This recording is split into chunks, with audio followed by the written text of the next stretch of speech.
Part यदि कोई है तो बायोमोलिक्यूल ही है, सॉरी एंजाइम ही है। तो चलिए जरा सबसे पहले हम लोग कर लेते हैं। तो मुझे बताओ एंजाइम इनिबिशन में हमने क्या बोला था, कॉम्पिटिटिव इनिबिशन। तो यहां पर सबस्ट्रेट और इनिबिटर सिमिलर हैं, दोनों सेम एक्टिव साइट के लिए कंपीट करते हैं। यदि ये जुड़ जाएगा तो इनिबिशन हो जाएगा, ये जुड़ जाएगा तो इनिबिशन नहीं होगा। लेकिन नॉन कॉम्पिटिटिव इनिबिटर बाइंड करता है एंजाइम सबस्ट्रेट कॉम्प्लेक्स से। किससे बाइंड करता है, एंजाइम सबस्ट्रेट कॉम्प्लेक्स से। मतलब ये इसको जुड़ने से नहीं रोकता, ये इसको जुड़ने से रोकता है। तो रोकेगा तो इसका आप मुझे बताओ एफिनिटी कम हो जाएगी तो Km बढ़ जाएगा, लेकिन ये नहीं रोकता तो Km में कोई चेंज नहीं आएगा। अब मुझे बताओ जरा substrate and inhibitor are competing for same active site, इनका क्या साइज कैसा है, अब मुझे बताओ जरा स्ट्रक्चर कैसा है, सिमिलर है। लेकिन यहां पर ये अलग अलग है क्योंकि इनका स्ट्रक्चर सिमिलर नहीं है। फिर इनिबिटर डिक्रीज कर देता है एफिनिटी, मैंने आपको बताया चेंज इंक्रीज, यहां नो चेंज। क्लियर हो गया। इसके बाद आप मुझे बताओ यदि हम सबस्ट्रेट की कंसंट्रेशन बढ़ाएं तो इनिबिटर रिमूव हो जाता है, इनिबिटर रिमूव हो जाता है। लेकिन यहां इनिबिटर रिमूव नहीं होता तो इसलिए यहां Vmax में कोई चेंज नहीं आएगा, लेकिन यहां Vmax डिक्रीज हो जाएगा। ये देखो, ये मैंने आपको बताया था कि यहां पर एंजाइम है, इनहिबिटर है, यदि हमने इनहिबिटर को हटा दिया तो अब कार अपनी मैक्सिमम वेलोसिटी पे पहुंच जाएगी, मतलब कोई चेंज नहीं। लेकिन यहां पर इंजन को ही निकाल दिया तो ये कभी भी अपने Vmax पर नहीं पहुंचेगी। क्लियर हो गया। आगे आ जाइए। तो मैंने आपको याद करने के लिए कुछ पॉइंट्स बताया था, मुझे बताना सी से क्या हो जाएगा, change in Km I for increase, change in Km I for increase, change in Km I for increase. देखो साल भर बेटा, साल भर आपको क्या करना होता है, साल भर आपका मैक्सिमम जो फोकस है ना वो किस पे होना चाहिए, आपका नोट्स पे होना चाहिए। नोट्स के बाद में जो आपके 15-15 दिन में टेस्ट होते हैं उस पे होना चाहिए।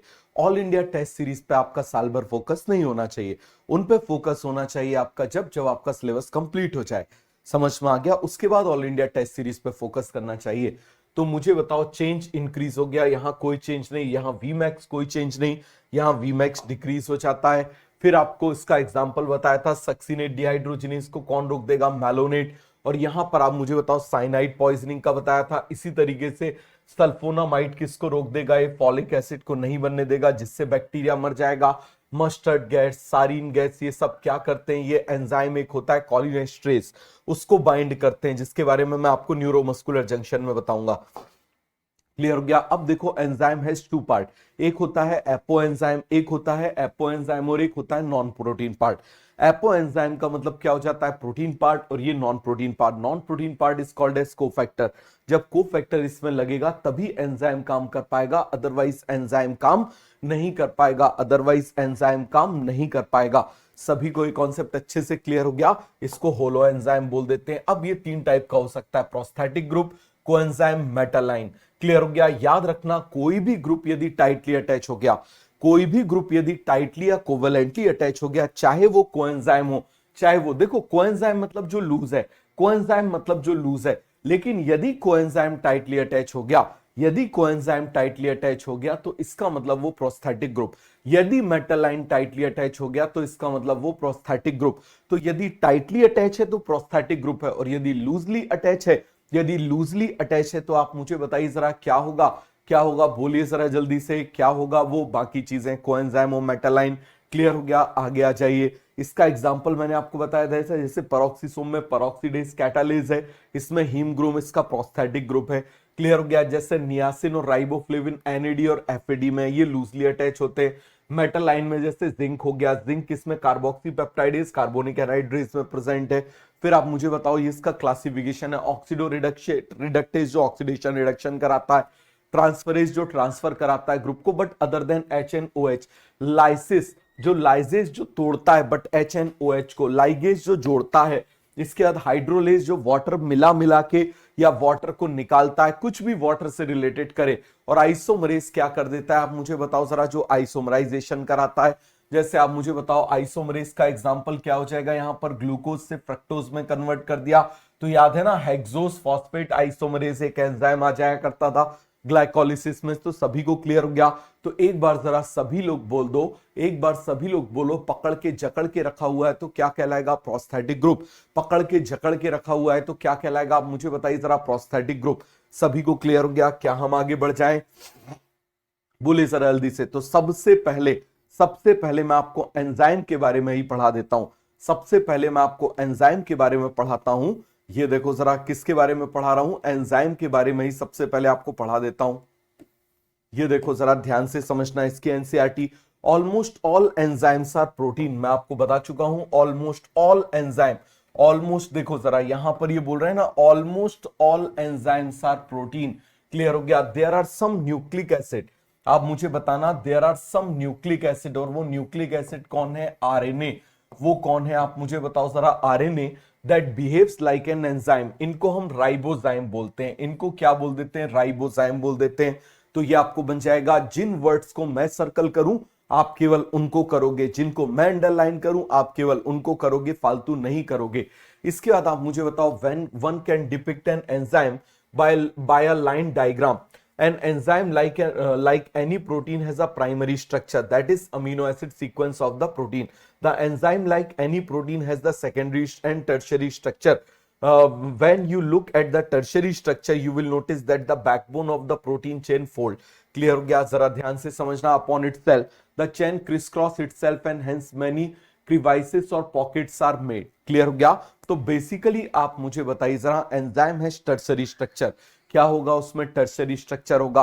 One such pocket is called as active site. तो मुझे बताओ जो इसमें पॉकेट बन जाता है, याद है हमने एंजाइम में इस तरीके से बनाया था, तो ये जो पॉकेट है this is an active site. ये क्या है, active site. An active site of an enzyme is the crevice, मतलब क्रीवाइस का मतलब क्या होता है, स्पेस, और pocket into which the substrate fit. Thus enzyme through their active site catalysis reaction at a high rate. Clear हो गया। Enzyme catalyst differ from inorganic catalyst in many ways, जरा ध्यान से समझना। But one major difference needs mention, inorganic catalyst work efficiently at high temperature and high pressure. ये important point है, याद रखना। इनऑर्गेनिक कैटालिस्ट जो होता है वो हाई टेम्परेचर और प्रेशर पर वर्क करता है।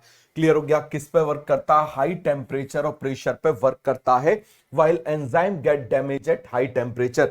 समझ में आ गया, तो ये चीज आपको क्लियर हो गई। तो आप मुझे बताओ जरा, इनऑर्गेनिक कैटलिस्ट और बायोलॉजिकल कैटलिस्ट में हम क्या डिफरेंस बोलेंगे, बताइए जरा। यहां पर मैं बोल रहा हूं इनऑर्गेनिक कैटलिस्ट, मैं क्या बोल रहा हूं, इनऑर्गेनिक कैटलिस्ट।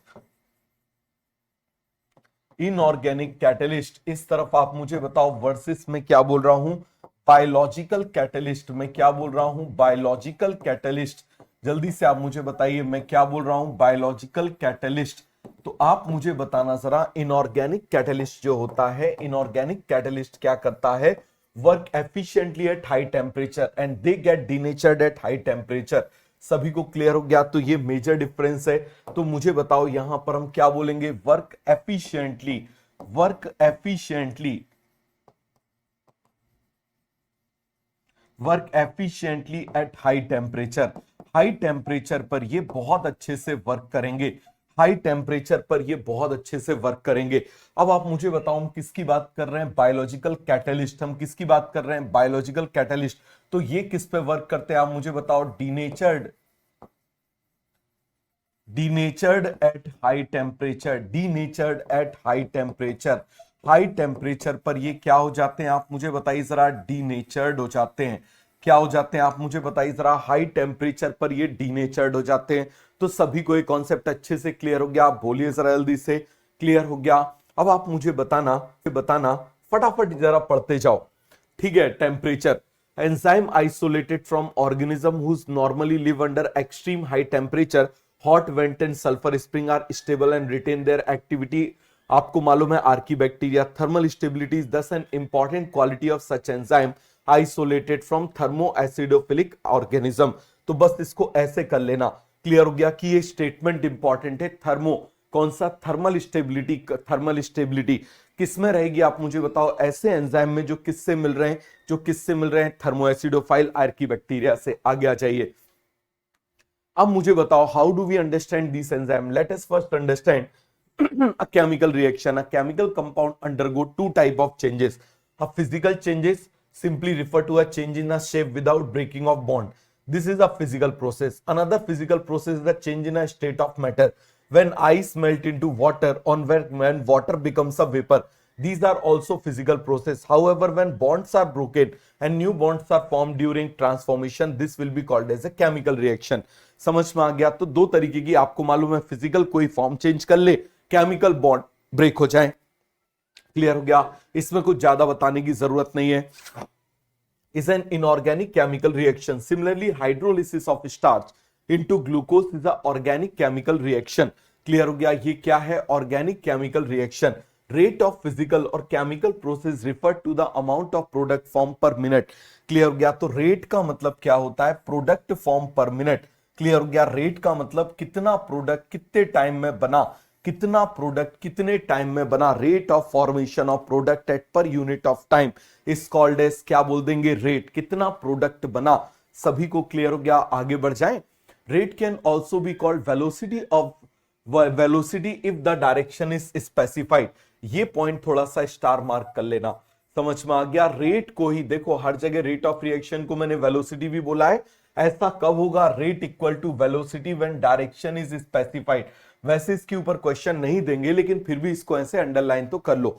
रेट को भी हम वेलोसिटी बोल सकते हैं, और आपको मालूम है velocity is the vector quality, vector quantity, जहां पर डायरेक्शन स्पेसिफाई होना बहुत जरूरी है। क्लियर हो गया? तो आप जानते हो ना कि वेलोसिटी क्या होती है? Velocity is the vector quantity. Velocity क्या है?